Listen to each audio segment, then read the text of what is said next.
So this first slide is the net worth of Americans by age bracket, specifically by 10-year chunk. Now, as you get older, you get raises, you get better at your job, maybe you start a business or buy a farm, and you become wealthier. It tends to increase with your age, but the real magic happens when you turn 50, because that's when your single biggest expense, your last child, leaves home and becomes someone else's problem. And the money that you save from that move, you tend to put towards your second largest expense, which is typically your home. And on average, by age 55, you have paid it down to zero. And so that last decade from 55 to 64, that is the richest you will be in your life, and that is the most active your capital will be in your life, because you're finally really thinking about retirement, and you know you have to save every dime you can. Now that drives more than just your retirement. That 10-year period, that decade of wealth accumulation is 70% of global private capital. That is the velocity of money. That is literally where the money is. And that's what drives everything. Now, when you turn 65, you tend to retire. And that means you have to liquidate most of your holdings, because if you're holding a stock-heavy portfolio and there's a currency crisis or a market crash, you lose everything and you no longer have the income to rebuild your position. So in the case of the United States, you go primarily from stocks and bonds into T-bills and cash. Government debt tends to figure predominantly. They tend to be very liquid and very non-volatile investments. Normally this hasn't really mattered, but things are changing now because we've had this big shift in the post-World War II environment. It used to be if you had iron ore and coal and food and oil, you could industrialize and make something of yourself. But that doesn't hold anymore. The world has changed. We've globalized. And when in a global system, you don't have to have all four of those. You only need one, because you can trade for the other three. So the Americans created a different sort of investment environment accidentally, and that's changed how we live. Because now not only do you have the opportunity to expand economically, but when you move off the farm and into the city, take industrial jobs, your personal life changes. When you're on the farm, you have a bottomless supply of kids because you need the labor. But when you live in town, kids are just expenses, so you have fewer of them. And so we're dealing with two simultaneous evolutions right now in the 2020s. First of all, the Americans have changed their mind about supporting the global system and globalization. We have had to pay a lot on our side of the border in order to maintain an open world. We've had to keep our markets open. We've had to patrol the global oceans for everyone. That is not free, and the opportunity costs are huge. And so in election after election after election, Americans have chosen the more isolationist and the more economically nationalist candidate. That goes right up to Joe Biden. You remove the Americans from the equation. You let the chips fall where they may, and you're going to have a series of powers around the world that either out of desperation or opportunity are going to try to take matters into their own hands. And that's going to generate conflict specifically in these zones. Now, one of those we know very well is the Ukraine war. But never forget that the Ukraine war is an outcome, a symptom of deglobalization. It is not the cause. And we should expect to see more conflicts in the future as the Americans take less of a hands-on approach and economic norms change. And so when you break down the economic norms of globalization, these are the zones that can reach out and touch someone and try to do something about their situation. So we're going to have, obviously, the Russian space is in the Ukraine war right now. This is not the end of that. I expect to see a broad brawl between the Saudis and the Iranians. And there's going to be a battle over the Chinese space as the Chinese system fails and tries to adapt to whatever's next. Now, remember that transition from farm to city.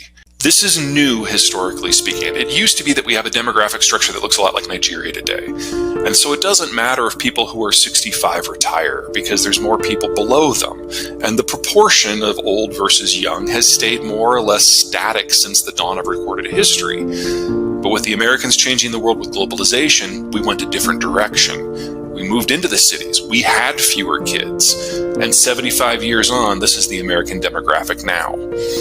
Suddenly it matters if everyone who's 65 retires, because now it's not a small sliver, it's the largest generation in American history. And on average, the American baby boomers retired in the fourth quarter of calendar year 2022. So we've always known in the United States that between January of 2021 and December of 2023, the cost of capital in the United States was going to go up by a factor of 5 simply because of demographics.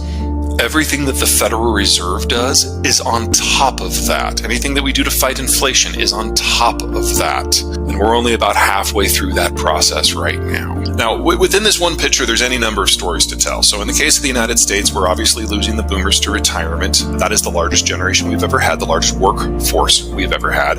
And we're replacing them with the Zoomers, which are the smallest generation we've ever had. In calendar year 2022, that was a shortage of 400,000 workers. And we know that that number is going to increase each and every year for the next 12 at least until we hit a shortage of 900,000. So we're kind of locked into this labor shortage period for at least the next decade. Probably better to think of it as 2, because that's just the bottom. We start crawling out of it. And we won't be back to a 2019 labor structure in the United States until the millennials' kids come of age.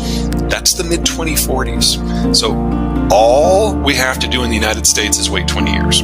Now, there's lessons from this for everything, especially when it comes to real estate. The boomers are downsizing. The millennials are finally moving into the suburbs and raising their families. It's changing the balance of supply and demand across the entire market. Now, Gen X, that's my generation, looks at the baby boomers and we feel a healthy volume of disgust. We really don't like the way they have led their lives or led the country or formed their families. When the boomers entered the workforce in the late 60s to the early 80s, there were so many of them, largest generation ever, so many of them that they pushed down the cost of labor. And that meant that boomers competed with one another for price of labor, which meant that they were working below maybe what their skill set would justify. And it also meant that they were the most mobile generation America had ever had because they felt they had to go to wherever the jobs happened to be. And once they got there, they discovered that that still wasn't enough. And a lot of boomer families decided that the second parent had to enter the workforce as well. That generated a lot of pressure on the family unit and is the single biggest reason why the boomer generation has the highest divorce rate in American history. And Gen X looks at that like, we're not going to make that mistake. We're going to make different mistakes. For us, our time is at least as important as our money. And we are far more likely to be single income households. Now, to this point, that has really worked against us because we've been the low people on the totem pole, and there have been so many boomers that we have seen the lowest raises, the lowest increases in take-home pay annually of any generation in history.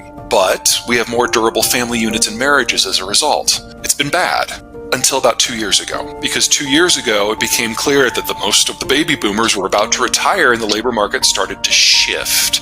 And all of a sudden, Gen X is in high demand. And even if we all wanted to work, and we do not, there would never have been enough of us to fill those shoes in the first place. So we're now seeing raises on par with the greatest increases in take-home pay in American history. And it's got another 10 years to run.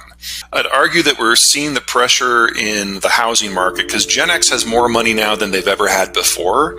And a lot of the push we've seen, particularly in the last 12 months since COVID let up in the United States, a lot of the pressure that we have seen in the real estate markets is Gen X finally having their moment. And this moment has several years to run. It will run until Gen X starts to retire. And that is not for another 12 to 15 years.